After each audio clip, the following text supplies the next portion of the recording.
Still reporting live at Freedom Park Heritage Site and Museum for the 70 years commemoration of the 1956 Women's March. And with me now, I'm with the Deputy Minister of Women, Youth and Persons with Disabilities, Mmapaseka Steve Letsike.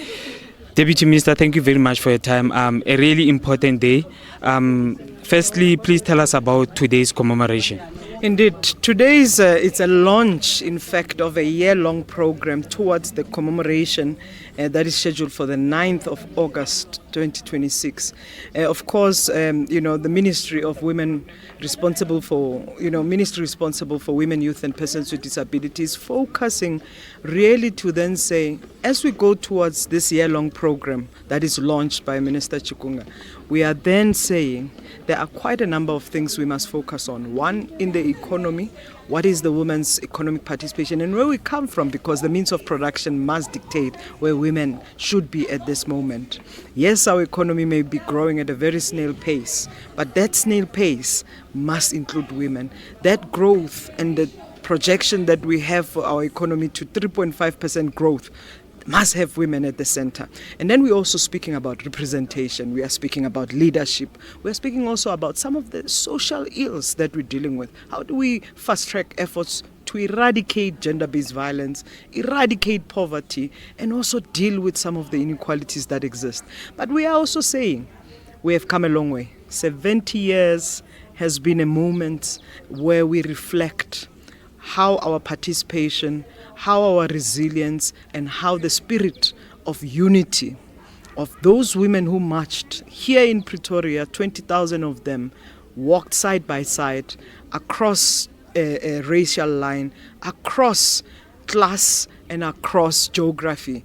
They came together to say that we are going to challenge the past laws, but we are united as women. So the relevance today then says that women across gender, even gender identity for that matter, women across racial lines, women across class and so forth, we are saying even in different sectors, unite, because the unity, the growth, the prosperity of South Africa, of Africa, depends on how we center women.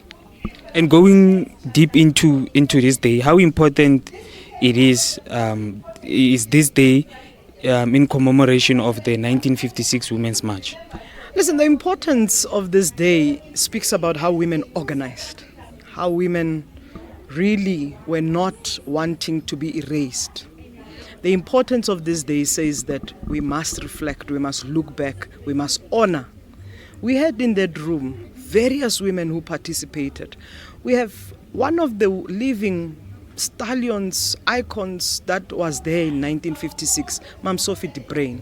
But we have also women who organized Posden, Baleka Mbetes, Nkosazana Dlamini Zumas, and many of them, because these moments of organizing, these moments of seeing where we place women, women in the creative sector, women in the academic sector, women in all the different sectors, we are saying that we are resembling what they could not enjoy as the fruits of their labor in 1956. And you can imagine the first gathering of women in our country was organized by Charlotte Maxeke in 1918, which she organized what we call the Bantu Women Gathering. So if you then take these moments where women were organizing themselves, today we are organizing ourselves not to shed blood, but we are organizing ourselves to say the bodily autonomy, the integrity and the dignity of women shall be restored, and we will guard it with our lives. And that's why we say, Aluta continua.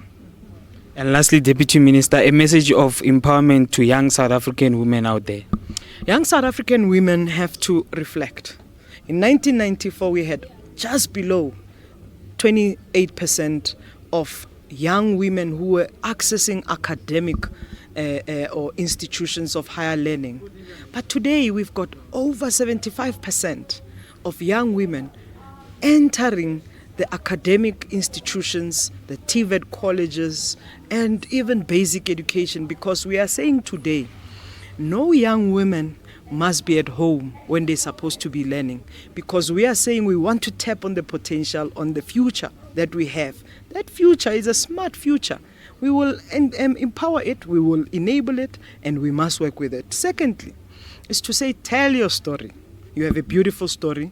Whether we come from an impoverished circumstance, whether you are a young person with disability, whether you are a young person in the villages, it doesn't matter. Your background does not define where you're going. We are saying, young women, you must be counted. You are equal to task, the same way we advance gender equality. Investing in young women, we are equally investing in young boys. The mental health, the physical aspect of young women shall also be restored. But that's part of why we're saying economic participation of young women, of young men, test the productivity of everybody and their potential. So we have a better future. Let's stand by it. This government that is led by President Ramaphosa is a government that cares, but we want a nation that works. All of it. Deputy Minister, thank you very much for your time. Thank you.